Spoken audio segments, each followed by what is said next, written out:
Sasabi mo sa buhay mo ngayon, Papa James, na isa ka ng tagumpay din na content creator at siyempre tagumpay kayo sa team ni Carla. Ay, tagumpay. Ayun, content creator and stuff. Yan, okay. Ano nga sa content creator? Content creator. Anong masasabi mo sa mga sumusuporta sa'yo? Yun, ako kuya, mula na hanggang ngayon, thankful ako sa kanila.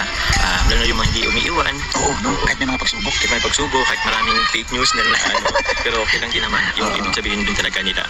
Hindi ko na love talaga nila ako. Hindi po, kahit hindi okay yung sitwasyon, andun pa rin sila. Kaya yun, maraming salamat po sa patuloy na sumusuporta, sa mga sponsors, sa madaming group na maingay, nag-iingay. Oo.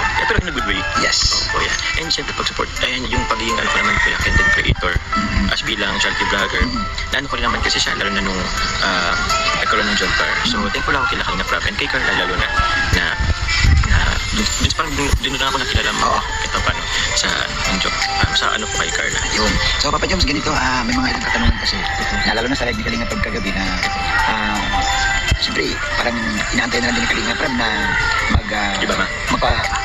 ipakilala mo pala si Carla kay Mama. Ipapakilala natin yan, Kuya Bobby.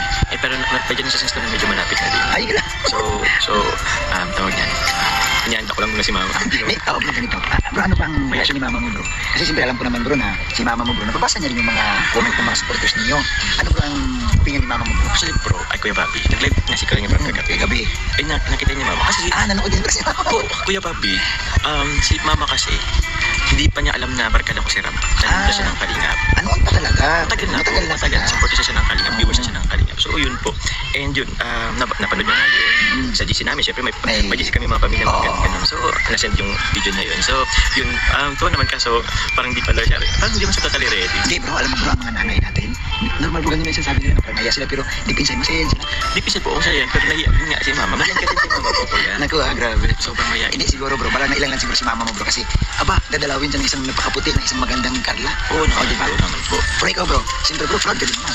Oo naman bro, proud ka kasi, kita mo naman ang beauty ni Carla. Ayun naman po. Sobrang kinis ng balat. Sobrang, tsaka hindi lang yun sa physical ni Carla. Mabit rin kasi si Carla. And family oriented. Kaya feeling ko magkakasundo naman sila Tapos si Carla. Alam naman kuya, matagal naman po si Mama. Ay mga kalingap, na panood nyo naman ang sinabi ni Papa Joms kung bakit hanggang ngayon ay hindi pa rin niya na ipapakilala itong si Carla dito sa kanyang nanay mga kalingap.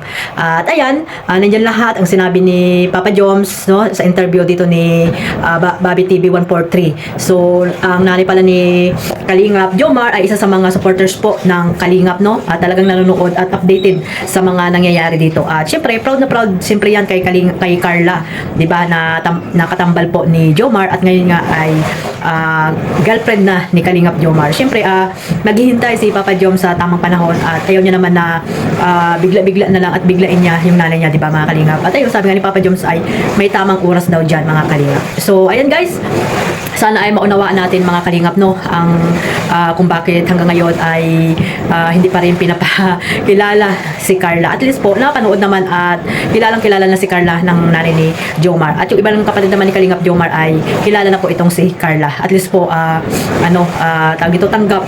tanggap sila ng nanay ni Carla at yung nanay ni Kalingap Jomar, si Carla. Ayan, no, wala namang ibang wala namang ibang si Kalingap Jomar kundi si Carla lamang, no mga Kalingap.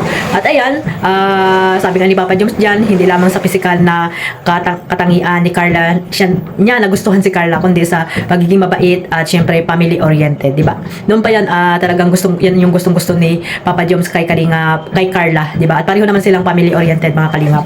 At ayun, pareho silang panganay ba? Pareho silang panganay ni Carla. At syempre napakalaki ng responsibilidad lalo na po ni Papa Joms sa kanyang mga kapatid dahil nga yung tatay niya po ay kabilang buhay na. Actually ngayon, di ba mga Kalingap, binalik ni Papa Joms yung kanyang negosyo, no, yung pagtitinda niya ng chili garlic ba yun mga Kalingap sa Shopee. Ayan, sa mga mahilig po dyan sa mga maaanghang. Ako guys, pag uwi ko ng Pilipinas, o-order po tayo niyan sa Shopee mga Kalingap. Kasi dito wala naman yan Shopee dito na na pwede tayo mag-order, di ba? Pag uwi ko guys, mag-order ako dyan at dadalhin ko rin dito kung pwedeng dalhin, no? At syempre mahilig tayo sa maanghang. At masarap kumain po guys na may maanghang na nalalasap ang ating mga dila. Kaya yung mga pa dyan, no, i-promote natin guys. At yung ni Papa Joms para makatulong din sa kanyang mga magulang. At the same time, isa rin po ito sa way para po pang-suporta po sa kanyang mga tinutulungan at sa kanyang mga kapatid din mga Kalingap. At alam natin na may mga pinapag-aral pa siya ng mga kapatid. At hindi lang guys yan, pati yung BSM Coffee. Ayan, i-promote ko din po sa inyo na napakasarap niyan guys. Ako na po ang nagsasabi sa inyo. Bumili na rin po kayo sa Shopee at meron po yan, no? Kung nandiyan naman po kayo sa Pilipinas, ayan, mag-Shopee na po kayo dito sa mga product po ng Kalingap. Talagang may ano ko po sa inyo yan, may i-recommend ko po yung kape ni Kuya Bal Santos Matubang. Siyempre, huwag natin kalimutan yung product po ni Kuya Bal at ni Kalingap Rob, di ba? May mga t-shirt at ano rin po sila jacket, di ba mga Kalingap? Ayan, kung gusto niyo mag-order, ayan, mag-text lang kayo or sa Shopee, pumunta po kayo. Meron po niyan siya sa Shopee. So ayan, no, bumalik tayo dito sa sa interview ni Bobby TV kay Kalingap Jomar na talaga namang ayun na talagang grabe guys yung tawag dito. Grabe na talaga yung excited ng lahat na malaman na ipakilala talaga itong si Papa Joms sa nanay ni Carla. At ayun nga, 'di ba? Kahit si Kalingap Rob ay naiinip na rin dahil almost 1 year na daw sila or magto 2 years na ay hindi pa rin na ipapakilala itong si Carla dito sa nanay ni Papa Joms. Pero ayun, nalaman naman natin kay Papa Joms na mayroong tamang oras po kasi ang nanay ni Papa Joms ay mahihain din pala yung nanay ni Papa Joms. At syempre, kilala na rin talaga si Carla, no? Kasi nga sa panood niya, sa personal hindi pa. Pero alam natin na tanggap yan si Carla ng nanay niya at syempre ng mga kapatid ni Papa Joms.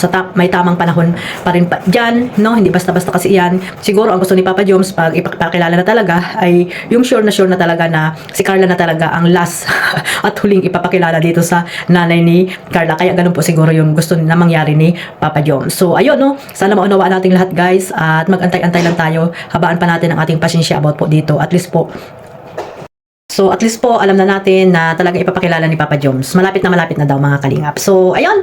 At maraming salamat po sa suporta ninyo sa aking maliit na YouTube channel, Kalingap Maymay. At syempre, sa buong team Kalingap, sa aking mga kapwa OFW, ayan, shoutout po sa inyong lahat.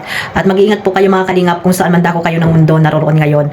At syempre, suportahan natin ang ating founder, Kuya Bal Santos Matubang. Isama na rin po natin si Ate Edna at syempre ang ating puging si Kalingap Rob. At syempre, ang mga masisipag na charity vlogger saan man lugar po dyan sa Pilipinas. Ayan, shoutout po sa lahat. At sa mga kasamahan ko po na reactor, mega love shoutout po sa inyong lahat. Ayan po guys, maraming salamat po sa lahat at one family, one Kalingap. Magmahalan po tayong lahat and God bless po mga Kalingap. Bye-bye.